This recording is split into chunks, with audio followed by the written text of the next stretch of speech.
For you, what was different about the 20 years of talk therapy that you did and the tools and the strategies that you used in inner world transformation to get you life-changing results in such a short amount of time? I think talk therapy has a place, and I think there was a piece of me that felt like I needed that talk therapy. Like I needed a therapist at some point to tell me like what happened to you was a mess. Like this thing that happened to you, messy. This is one of the reasons why you're doing this, this, this, and this. But the thing is that, that saying of like, knowing is half the battle. Well, it's only half the battle, maybe even less than half.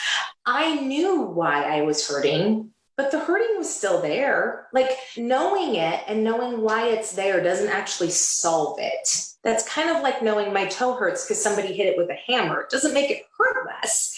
And so for me, I felt like, yeah, I'm still depressed. I still had this hard thing happen. Talking about it does resolve some things, but it didn't resolve like my brain patterns. It didn't resolve my inner voice. It didn't resolve the habitual things that my body and brain had done for 40 some years, right? It didn't do that. Whereas I felt like the inner world transformation, the strategies that I learned were, I hate to say magic because it's not science, but it felt like I just do this and my brain does something totally different than it has ever done.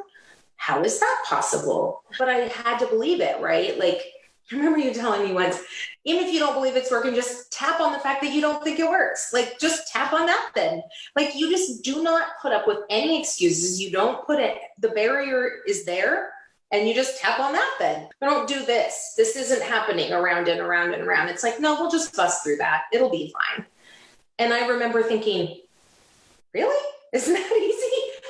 And it did take work. I'm not saying I didn't do work. I'm not saying I took a magic pill, but it did feel like I could feel it when it was working. I could feel it. And then that just made me want more, right? So it made it so that I was incrementally getting better and better and better instead of like, oh, that's good enough. I was like, oh, now if I was this good, I could be that good, And that problem over there, I'm coming for you. Now I'm going to get you. And I think, and I do think there was a part of me that just like really clicked with your personality too, of like, I'm not taking your excuses and we're not doing this. I'm a little bit like that. So I was like, oh no, now that voice is going to go. Like now that I know she doesn't need to be in there, goodbye. The momentum, it felt like I was rolling downhill, right? But in a good way. When I felt it and I felt that it was possible, I felt unlimited in how much better I could get.